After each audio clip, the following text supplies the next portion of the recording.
Chosen ones, awaken your soul.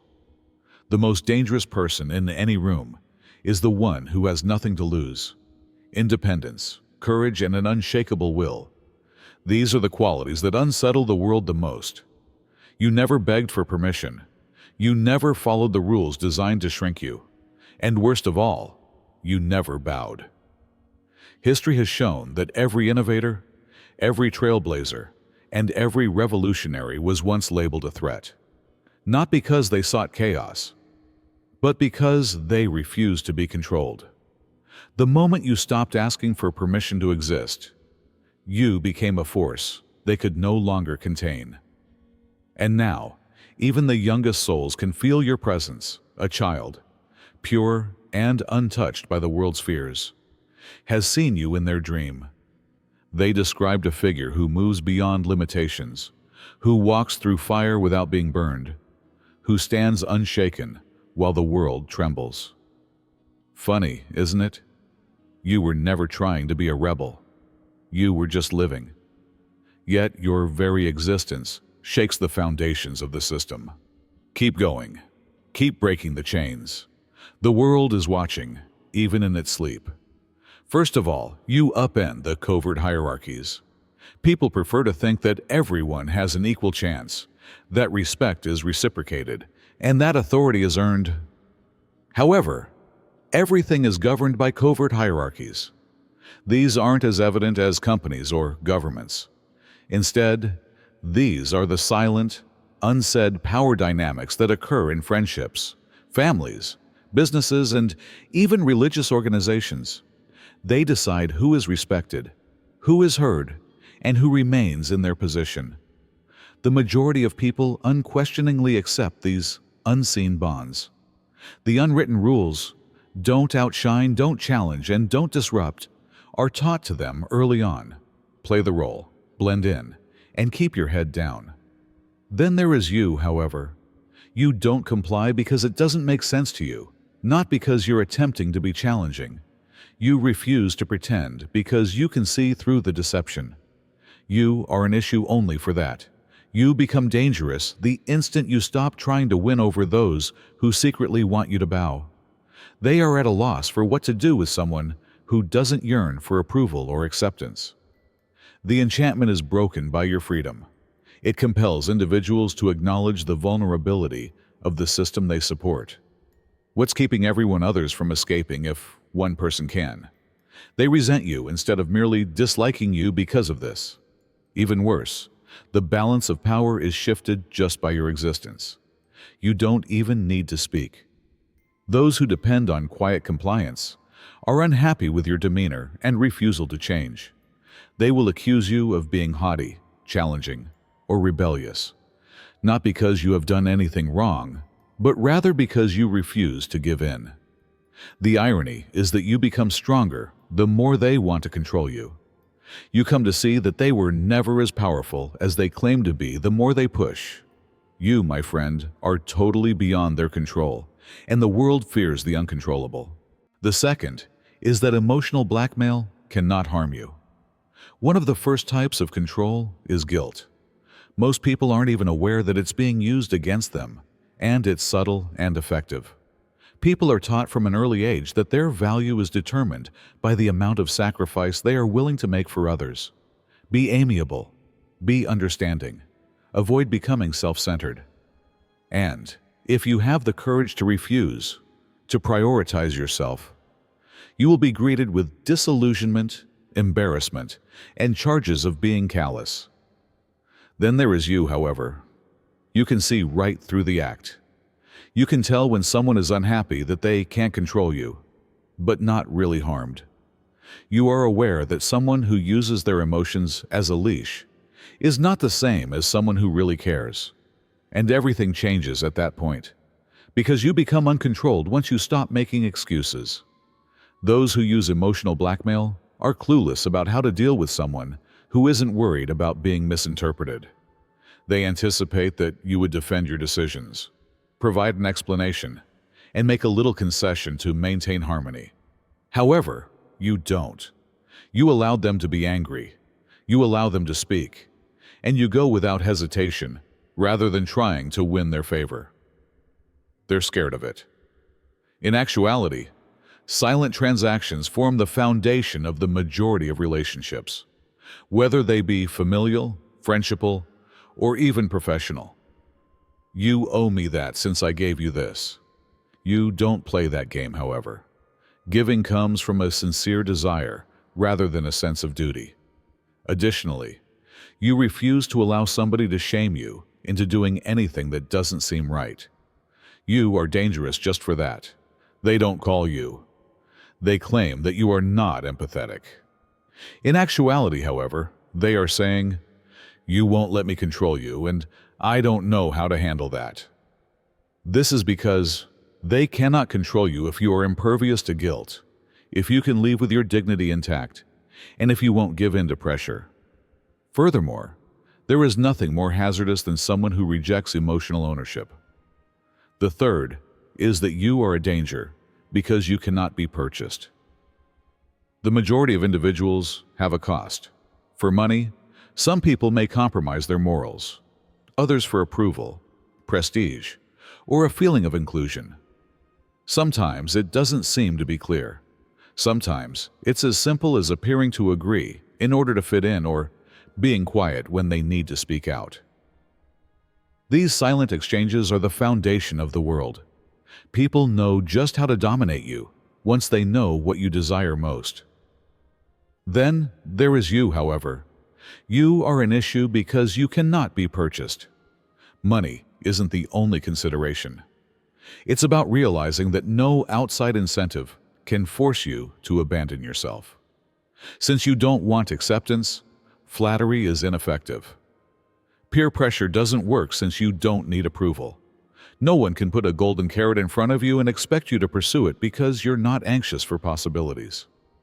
People find it unsettling in and of itself, particularly those who depend on influence and power to hold others accountable. They put you to the test. They provide you with offers, little temptations meant to persuade you to make a small concession. They attempt rejection, exclusion, and even making you feel as if you're missing out when that doesn't work. But you don't back down. And that's when the uneasiness becomes resentment, because they can't forecast you if they can't purchase you. Furthermore, they cannot control you if they are unable to foresee you. Loud and aggressive people are not feared by others. People who are self-sufficient, don't need to beg, and can leave everything without difficulty are the ones they dread the most. That is the type of power you possess, and it messes up everything, whether you know it or not. They are unable to control you. You can't be tempted by them. Furthermore, they absolutely cannot possess you. Furthermore, you are among the most dangerous people on the planet because you refuse to be bought in a society where practically everyone has a vulnerability that is just waiting to be taken advantage of. Fourth, you reveal their lies by speaking the unsaid truth. Everyone is kept comfortable by the fantasy that governs the world. However, most individuals aren't prepared to give up comfort since it's addicting. They call you too much or trouble for this reason.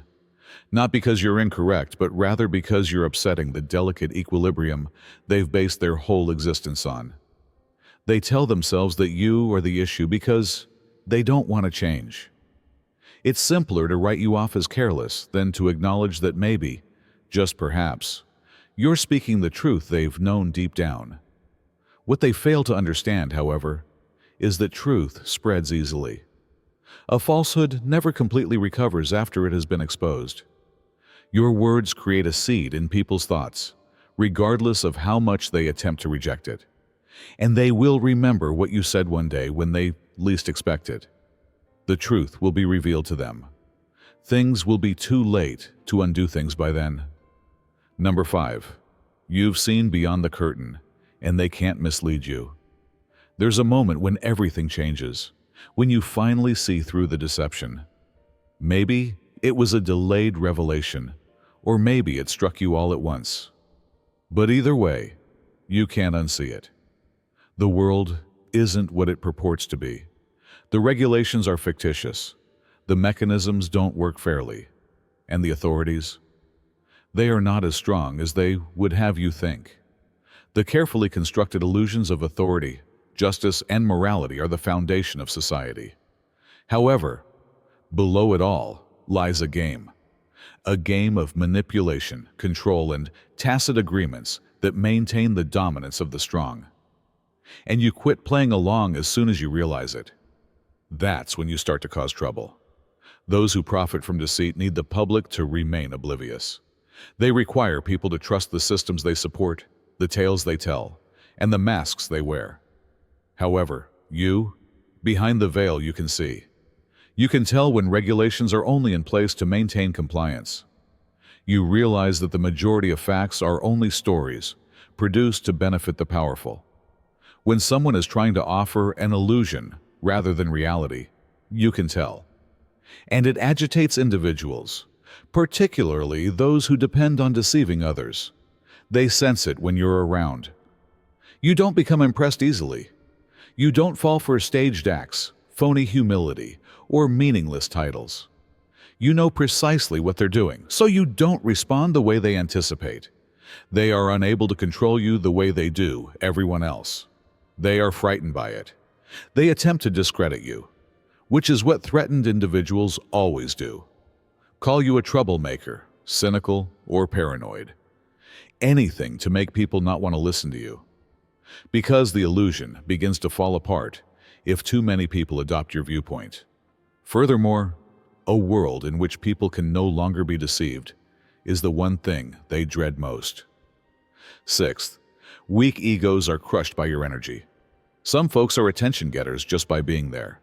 One of them is you.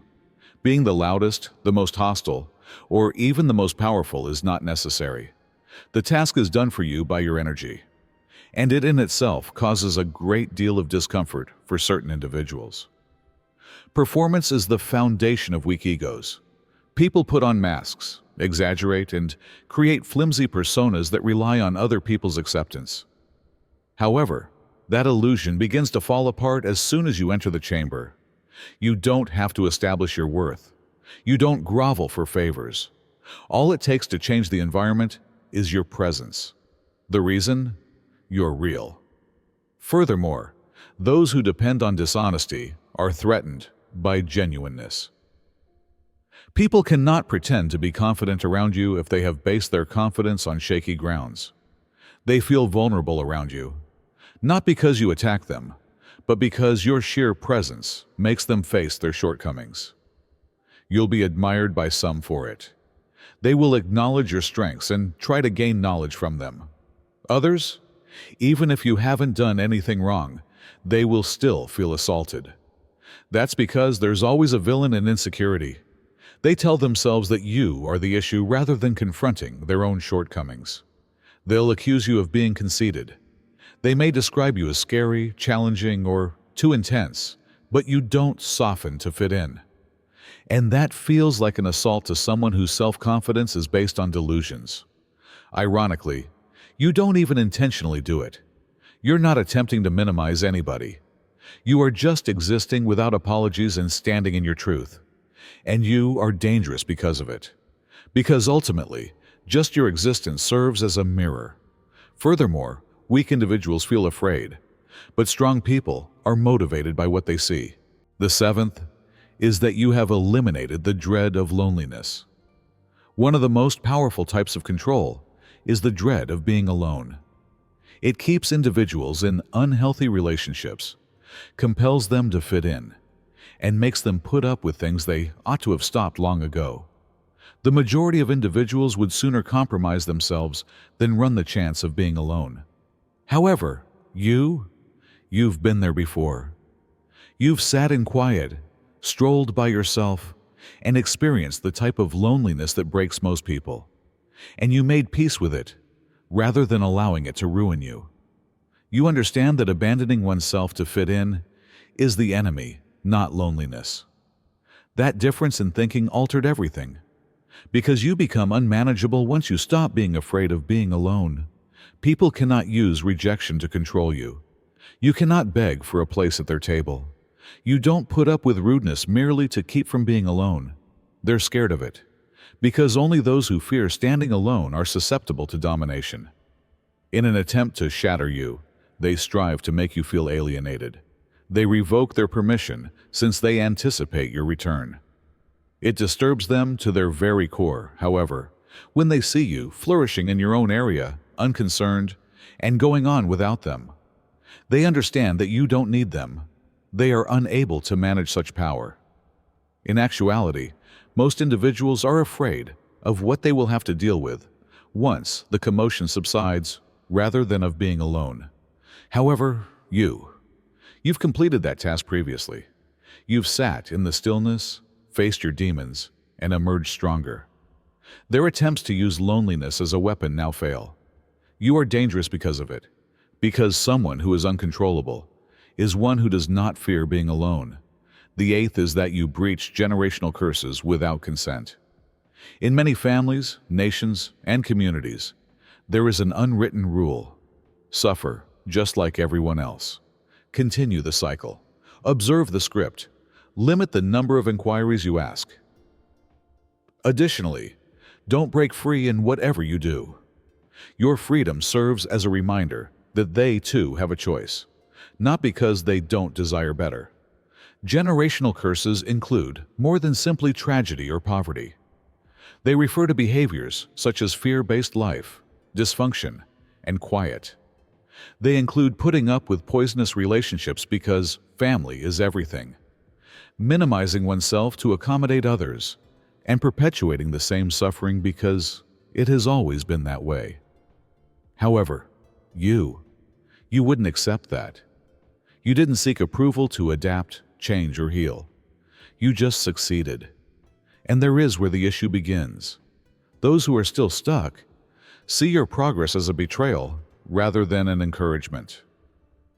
As if your recovery is a slight to their pain, they take offense at your success, when all you ever wanted was to end the cycle, for yourself, for them, and for those who follow you. They deceive themselves into believing that you are superior to them. However, the reality is that not everyone desires freedom. There are some who have reconciled with their shackles. They are forced to face the truth that they made the decision to remain when you show them that there is another option. That type of insight leads to animosity. They guilt-trip you then. What they truly mean is, how dare you prove that suffering wasn't our only option? They label you ungrateful, distant, and too different now. And still you continue. It's not because it's simple, but rather because maintaining the status quo would be too costly. The curse is broken by you, the tale is rewritten, and you refuse to inflict the same suffering on others in order to make them feel better. They may never comprehend. They may never express gratitude. However, generations to come will. And for that reason, you will never give up. The ninth is that you don't worship the same idols that others do. There are gods in the world, but they are not divine. Whether they acknowledge it or not, most individuals adore money, prestige, beauty, and social approbation. They bend over themselves for the appearance of acceptability, follow trends to remain attractive, and seek cash like it's the answer to their problems. They think that having more followers, more recognition, more validation is the key to power. Then there is you, however. These false gods don't affect you while you go about your life. Although you admire riches, you don't submit to it. You naturally draw attention, but you don't seek it out. Since your value is independent of an external scoreboard, status is not necessary for you to feel worthwhile, and they are disturbed by it. They are unable to comprehend it.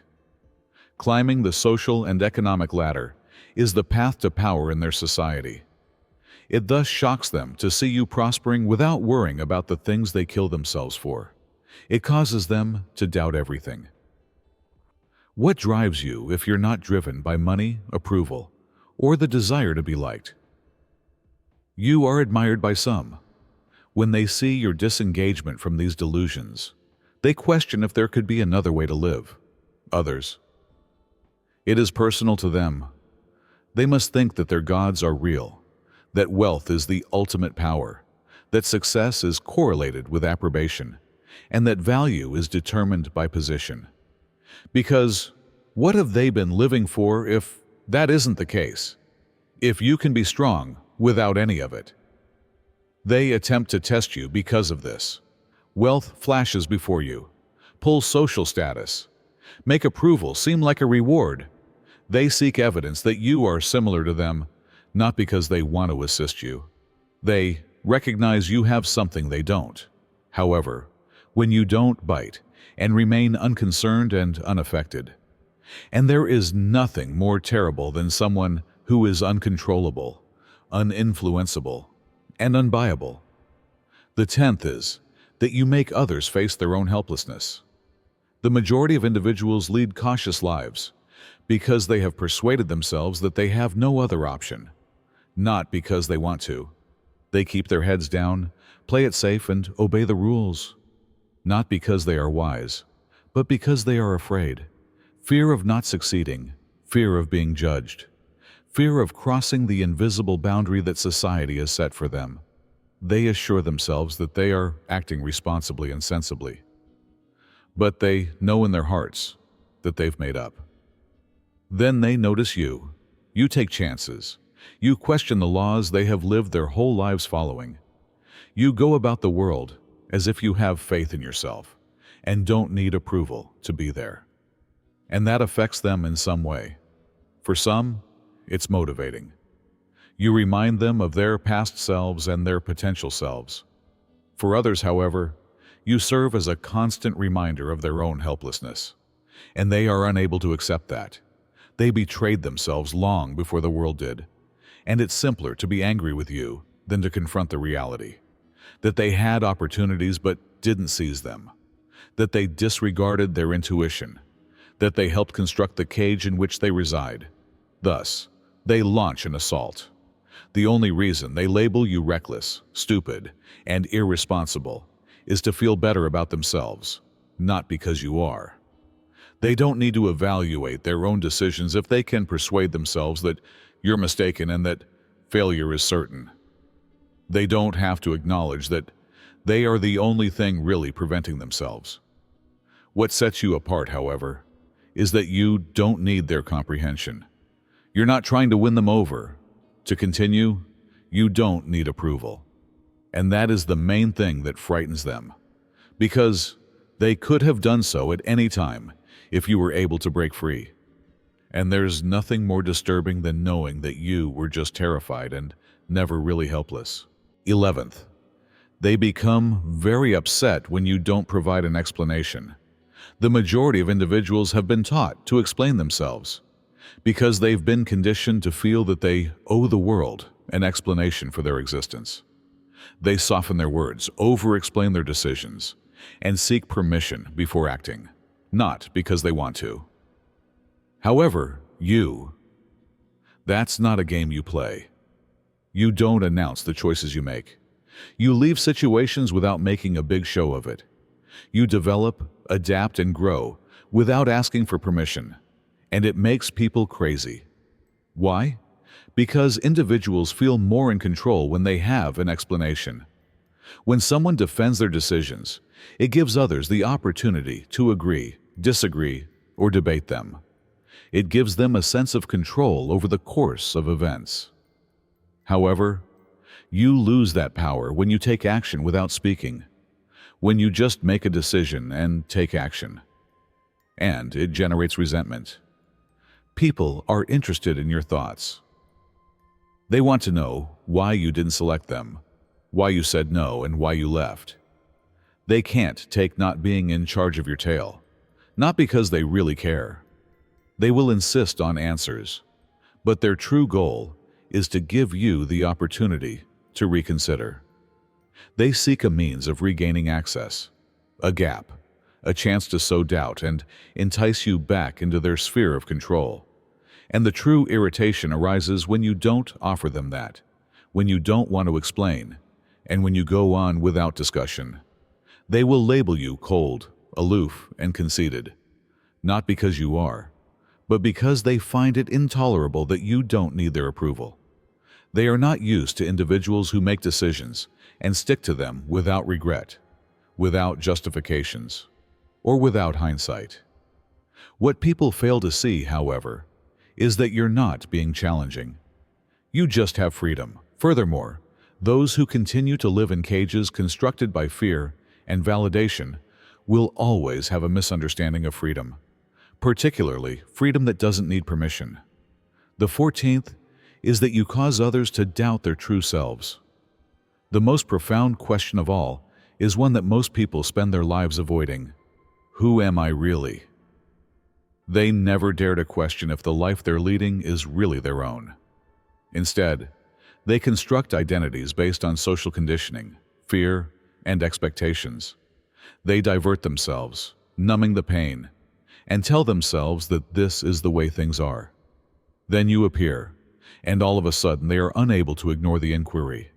You are live evidence that there is another option.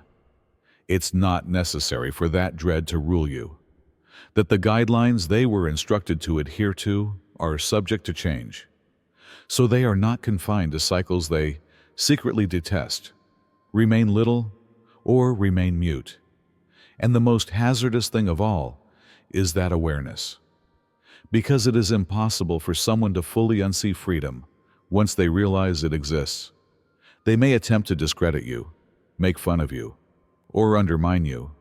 However, something changes on the inside. The voice they have been silencing for years suddenly becomes louder. Why can't I do it if they can? And they are terrified by that question, because everything changes if the response is, I can. It indicates that they are not really helpless. It indicates their justifications are insufficient. It implies that they had the option to be free all along, but choose not to. Some individuals take that insight and run with it. They awaken. The cycle is broken by them. They take charge of their own destiny. Others, though, they oppose it. They battle you. They attack, condemn, and resist.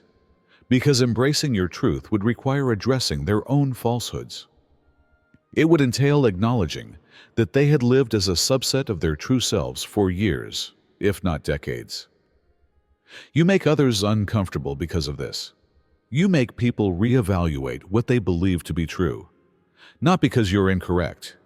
Even if they could be angry with you for it, the fact remains, you are evidence that they are capable of more. And they will always remember you, whether they love you or not. Fundamentally, the reason you are mistrusted, hated, and feared is straightforward. You are free. You do not live in fear of rejection, conform for acceptability, or plead for favor in a society that feeds on control. You don't compromise yourself to please others. Instead, you follow your path with confidence. People are really shaken by it, because they would like to disregard the fact that power is taken, not given, which your presence reveals. That freedom is a decision, not a privilege. That their barriers were never genuine in the first place. You remind them of the courage they buried, the dangers they avoided, and the life they could have had if they had only had the courage. And they put their uneasiness onto you rather than confronting it. They will label you too much, dangerous, and difficult, not because you are, but rather because you defy authority. They'll put you to the test to see where you're weak. In an attempt to shatter you, they will push you. However, they are unaware that you have previously experienced fire.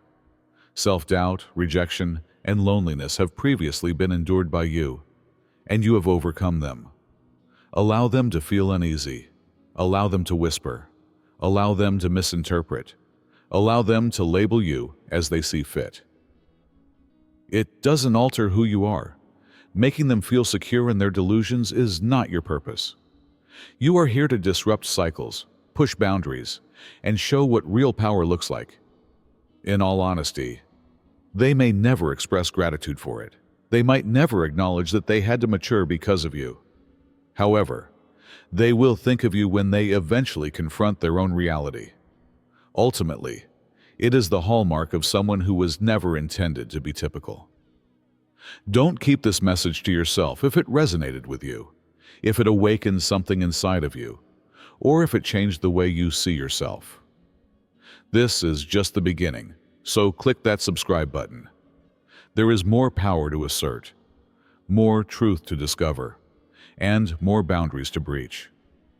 Tell me which section most affected you by leaving a comment below and like this video. Above all, spread the word about this. Someone who is now mired in uncertainty, anxiety, and the falsehoods they have been taught about themselves needs to hear this. It's your job to wake them up. For this reason, it's more than just a channel. It's a movement. You're already a part of it if you're here.